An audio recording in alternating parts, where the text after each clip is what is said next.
자, 민주당에서는 오늘 비명계 의원들의 모임인 원칙과 상식이 공식 출범했습니다. 조응천, 김종민, 이원욱, 그리고 윤영찬 의원까지 이렇게 4명이 먼저 세력화에 나섰는데요. 기자회견 주요 발언 준비했습니다. 듣고 오시죠. 총선 공천을 위해서 그런 거 아니냐라는 그런 의견도 많이 내는 것 같은데. 그 얘기 들을 때마다 정말 어이가 없다 싶습니다. 가장 쉬운 방법이 있죠. 이재명 대표를 중심으로 똘똘 뭉쳐서 총선 승리하자. 지금 이 자리에서 그렇게 얘기하면 됩니다. 그러면 공천 무지하게 쉽게 받습니다. 4명의 의원들과 그 점에서 뜻을 같이 하는 한 40, 50명의 의원들이 있습니다. 비록 뭐 이름을 공개하고 함께하지 못하더라도 뜻을 같이 하는 그런 의원들, 이런 에너지들이 모여서 우리 당을 바꿔내는데 일단 우리가 전력할 거다. 우리들을 더 이상 비명계라고 부르지 말아달라. 혁신계다. 그러니까 우리는 개인 누구를 반대해서 발언을 하고 하는 것이 아니고 실제로 민주당의 혁신과 변화 그리고 총선 승리의 동력을 만들기 위해서 하는 것이다.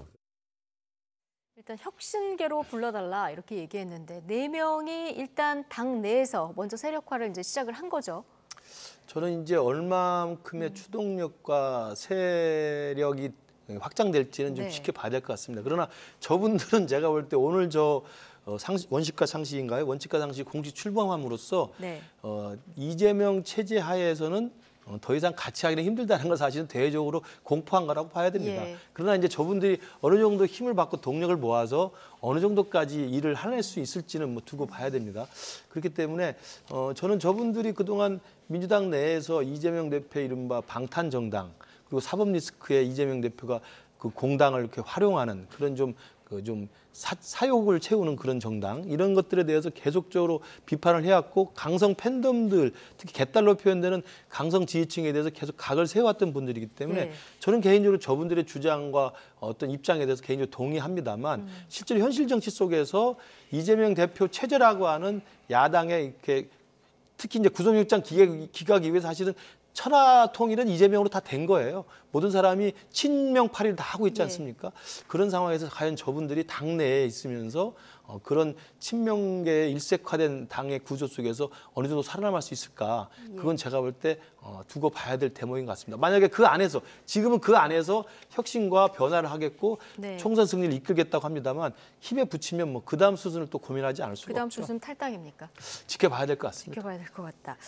자, 일단 오늘 팬덤 정치, 방탄 정치 여기에 대해서 이제 비판의 목소리가 많았는데 조응천 의원은 내가 친명, 팬덤으로부터 꾸준히 당해왔는데 매운맛이 지금 그 세계가 다르다 오늘 이런 얘기를 했더라고요. 이원욱 의원은 쉬운 방법이 있는데 이 팬덤 정치와 결별하려고 하면 재명인의 말 이장직에서 내려오라 이런 얘기를 했거든요. 이거 받아들일 가능성이 있을까요? 그러니까 뭐 이재명 대표가 이장직에서 내려올 것 같지는 않아요.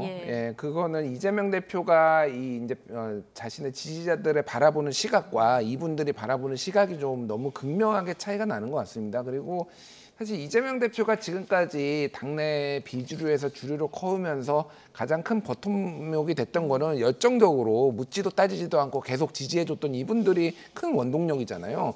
이거를 지금 당대표가 됐다고 해서 내려놓을 수 있을까?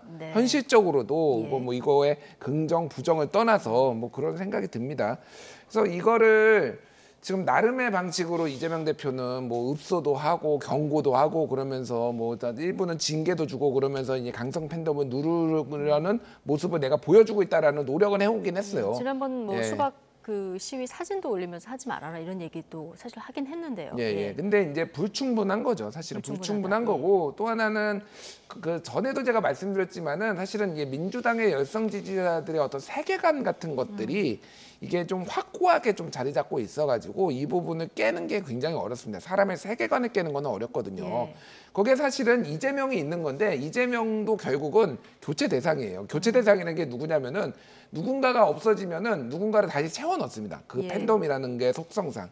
그래서 그 전에는 문재인 대통령을 그렇게 따랐던 분들이 그러니까 여기에 그러니까 예전에 손가락 혁명국만 있는 게 아니에요. 예. 상당수는 친명 중에서는 문재인 대통령을 또 열성적으로 지지했던 분들인데 어느 순간 또 이제 이재명을 지지하고 있거든요. 이재명이 사라지면 또 누군가를 거기다 앉혀놓고 지지하고 있을 거예요. 그래서 이거 속성상 사실은 매우 어렵다. 컨트롤 자체가 어려운 매우 어렵다. 문제예요. 그래서 어쨌든 이 문제를 가지고 뭔가 해답을 보기는 힘들다. 그러니까 어쨌든 갈라설 명분만 더 쌓이고 있다. 이렇게 보는 게 맞을 것 같습니다.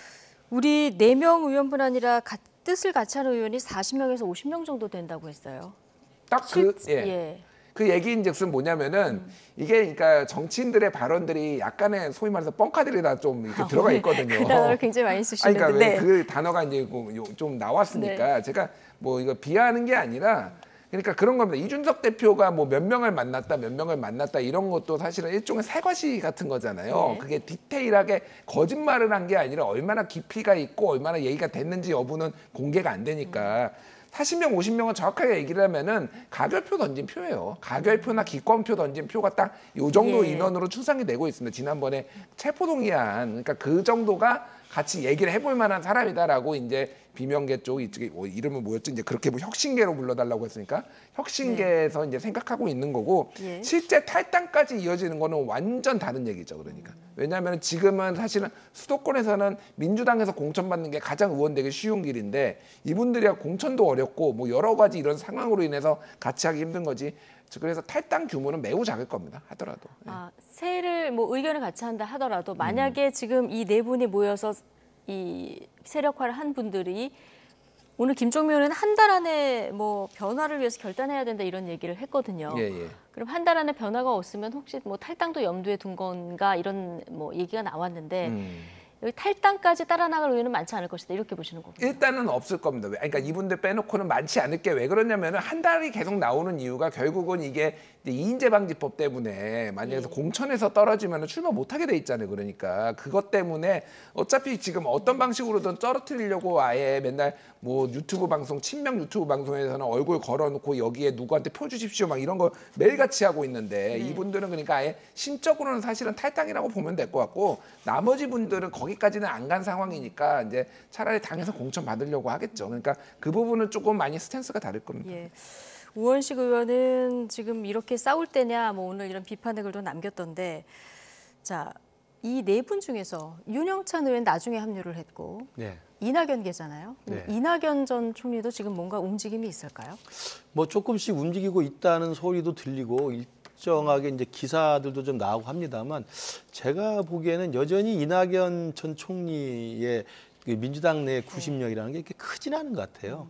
그러니까 이미 가장 중요한 것은 당원들, 권리당원들의 강력한 결집력이 이제 이재명 대표 체제를 떠받치는 가장 든든한 버팀목인데 그 권리당원들의 그런 열정이라든지 강력한 어떤 강성 팬덤들의 지지력 이런 면에서 보면 이낙연 대표에 대해서는 그게 상당히 미흡합니다. 그렇기 때문에 이재명 대표가 떠안고 있는 이 강성 팬덤들이나 열성 권리당원들의 어떤 강력한 지지를 대항해서 이낙연 전 대표가 나서서 싸움을 같이 하기에는 사실은 좀 힘이 붙여 보이고요. 그렇다고 또 이른바 친낙계라고 해서 이게 세력이 형성돼서 굉장히 또 탄탄하게 서로 세력이 결집돼 있거나 이런 모양새도 지금 아니기 때문에 이미 친낙계 일부는 친명계로 귀화했다는 소문도 많이 들리지 않습니까?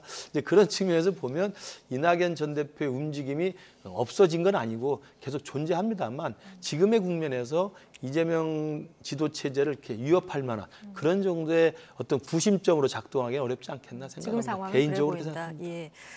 자, 같은 결에 쓴소리를 많이 내서 함께 할 것 같았던 이상민 의원은 이 원칙과 상식 모임에 참여하지 않았습니다. 자, 이 의원은 어떤 생각일까요? 오늘 YTN 뉴스큐 인터뷰 내용 직접 듣고 오시겠습니다.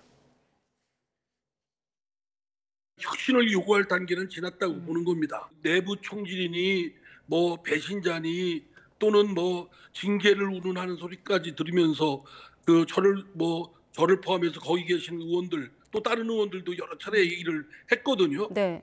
했는데 이제 다시 또 무슨 혁신을 한다 이렇게 하는 것이 무슨 의미가 있는가? 만약에 혁신을 계속 요구하고 되든 안 되든 당에 남아 있을 것 같으면 그런 분들은 당에 남고 도저히 당에 있기가 어렵다고 하는 사람들은 또 결심을 해서 빨리 행동을 해야 될 거고.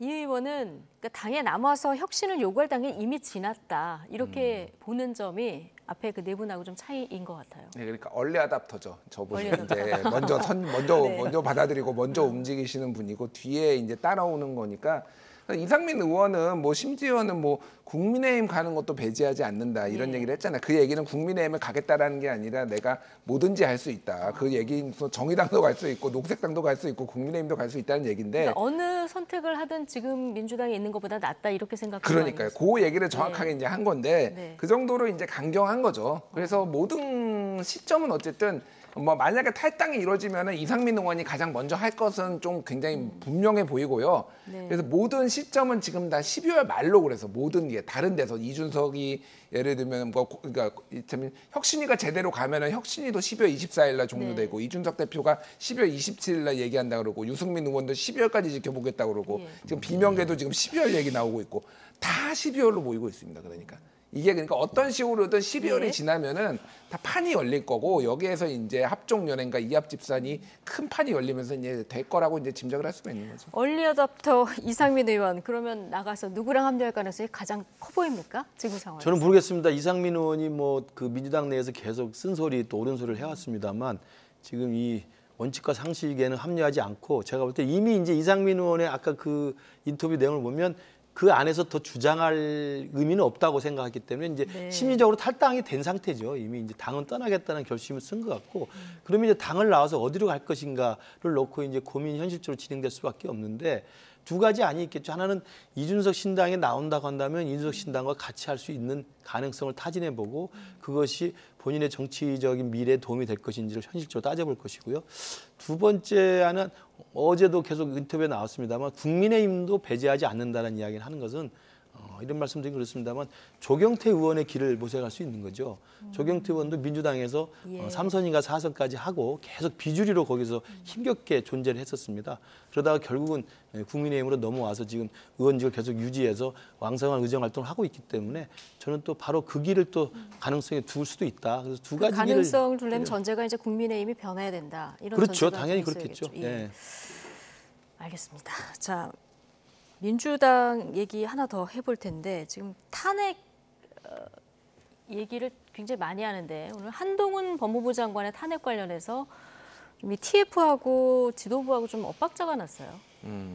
엇박자라고 보기에는 예. 그렇고 제가 보기에는 전략적 이견 뭐 이 정도가 맞을 것 같아요. 역할 분담을 하는 겁니까? 예, 그렇죠. 예, 그러니까 저는 그렇게 봅니다. 그러니까 왜 그러냐면은 당내에서의 그 지지자들 중에서 네. 한동훈 탄핵해야 되겠다는 목소리가 제법 많아요. 그러니까 강성 지지자들 네. 중에서. 근데 이들의 목소리들 마냥 무시할 수는 없습니다. 그러니까 당이 어느 정도는 야 우리 검토는 좀 하고 있어 이런 얘기들을 좀 보여줄 필요가 있는 거예요. 네. 하지만 또 지도부에서는 지금 탄핵을 했을 경우에 여러 이제 전국에 미치는 영향 그리고 역풍 가능성 뭐 이런 것들까지 총선에 미치는 영향까지 고려를 하면은 받아들이기 힘들죠 현재 상황에서는 네. 직접적으로. 그러니까 이거는 제동을 거는 모양새 이런 것들이 조금 좀 반복될 가능성이 높고 그래서 한동훈 탄핵을 하고 싶지만 사실은 약간 이게 위험수고 법률적으로 정말로 문제가 있는지에 대해서 아직 확신이 안 서다 보니까 다른 사람들, 다른 검사들, 네. 손준성이라든지 이렇게 좀 법률적으로 분명히 문제가 있는 사람으로 탄핵을 하면서 일종의 대리만족 좀 느끼고 뭐 이렇게 예. 해라 이런 식으로 지금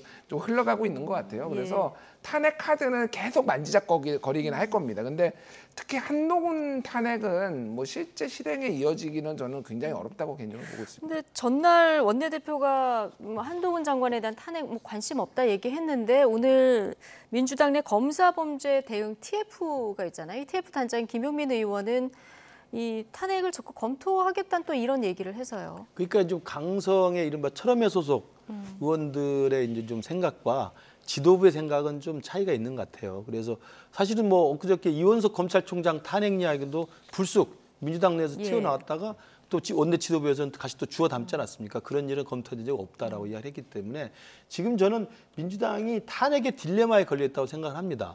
이상민 행안부 장관을 탄핵했습니다만 결국 한 6개월인가요? 직무정지 시킨 다음에 헌재에서 기각되고 다시 직무 복귀했습니다. 그다음 지금 탄핵을 계속 이야기했죠. 지난번에 검사 2명 탄핵을 시켜놨죠. 그리고 지금 이동관 방통위원장하고 손준성, 이정섭 차장검사 탄핵을 했다가 지금 허를 찔려서 사실 탄핵안이 폐기됐는데 계속 탄핵 카드를 만지작거리면서 이야기를 하는 것이 이걸 탄핵을 안 할 수도 할 수도 없는 어정쩡한 딜레마에 빠져 있다고 근데 생각을 이 두 해요. 명에다가 검사 2명을 더해서 23일로 당겨서 처리를 하겠다 오늘 이런 입장이 그게 이제 아까 가능할까요? 말한 김용민 의원처럼 좀 강경파들의 주장인 것 같고 실제로 민주당 내 밑에는 그런 여론들이 있는 것 같습니다. 그러나 그것이 과연 국민들의 납득할 만한 동의를 얻을 수 있을까? 그 뭐 나머지 검사 2명은 뭐 김건희 여사 뭐 비호했다는 검사 뭐 등등 이야기하는 것 같은데 지금 이야기 드린 것처럼 가장 웃기는 탄핵의 그 역설이 이정섭 차장검사에 대한 탄핵이지 않습니까? 주민등록법 위반을 했다는 이유입니다. 유장전입을 했다는 이유고 그리고 이미 공소시효가 다 지난 한참 전의 일이고 본래 본인이 시인하고 사과한 일입니다. 그걸 가지고 검사를 탄핵하겠다. 그것도 이재명 대표의 쌍방울 대북송금을 수사 지휘하고 있는 사람입니다. 그리고 지금 뭐 손준성 검사 기소돼 있기 때문에 탄핵하겠다. 네. 그러면 그 같은 논리로 하면요. 제가 몇 번 말씀드립니다만 문재인 정부 때 중앙지검장 했던 이윤성 검사장 지금 기소돼서 재판 진행 중입니다. 예. 그다음에 정진웅 검사장 지금 재판 진행 중입니다. 지금 현재 검사예요. 지금 네. 검사장급 검사입니다. 이 두 분들은 그럼 어떻게 합니까? 이미 수사받고 소환되고 기소돼서 재판이 진행 중인 사람입니다. 이정섭 차장검사 수사 받은 적도 없고 소환 받은 적도 없습니다. 이렇게 해놓고 이정섭 차장검사를 반드시 탄핵하겠다고 하면 이걸 국민들이 누가 납득을 할 것이며 과연 저 탄핵이라는 남발 카드가 내년 총선에서 과연 민주당이 정당하게 거대 야당의 의석수를 가지고 할 일을 하는 것인지 아니면 거대 야당의 이 완력만 믿고 윤석열 정부의 발목을 잡고 검사의 수사에 대해서 계속 딴지를 거는 것인지 이거 국민들이 판단할 거라고 생각합니다. 지금 민주당이 대표도 재판을 받고 있고 돈봉투 사건 재판도 있어서 오늘 국민의힘에서는 범죄 집단의 코미디다 뭐 이런 얘기까지 나왔는데 어쨌든 민주당이 탄핵 블랙홀에 좀 빠진 것 같다 이런 지적을 하시는 분도 있더라고요. 그러니까 지금 마땅히 쓸 카드가 없습니다, 사실은. 그러니까 지금 한동안 너무 기사가 안 나와가지고 이게 뭐 정의당보다 기사가 안 나온다 뭐 이런 얘기까지 한동안 나왔었잖아요. 그러다가 이제 기사량이 늘어나게 된 게 지금 탄핵 그리고 뭐 특검 그리고 이제 국정조사 이런 거 하겠다라고 하면서 지금 이게 확 늘어난 거거든요. 그래서 뭔가 이게 기사가 있으려면은 당내에서 엄청나게 쇄신이 있든지 아니면 당내 분란이 있든지 아니면 이런 거를 쓰든지 이제 이런 건데 당내 쇄신은 지금 뭐 일단 감나무 밑에서 지금 감 떨어지게 입 벌리고 기다리고 있는 형국이고요. 민주당에서 스탠스는 지금 침대 정치하고 있습니다. 아무것도 안 하고. 그러고 있고 이제 당내 분란은 이제 뭐 본인들 컨트롤할 수 있는 거 아니고 비명계 탈당하면 그때 기사가 나올 테고 그러니까 할 수 있는 게 이거밖에 없어요 지금. 그러니까 조금 딜레마적인 상황인데 어쨌든 뭐 김근식 교수님 말씀하신 대로 이게 너무 나가면 역풍이 있을 수가 있습니다. 조금 이거는 좀 전체 국민 여론을 좀 살필 필요는 있을 것 같습니다. 예. 어쨌든 한동훈 장관이 뭐 정치권 관심 중심으로 들어온 건 맞는 것 같습니다. 내일 대구에 법무부 일정으로 가는데 이 또한 뭐 정치적 행보를 연결해서 해석하는 이런 언론도 있더라고요. 자, 오늘 나이트 포커스는 여기까지 하겠습니다. 김근식 전 국민의힘 비전전략실장, 김준일 뉴스톱 수석 에디터 두 분과 함께했습니다. 고맙습니다.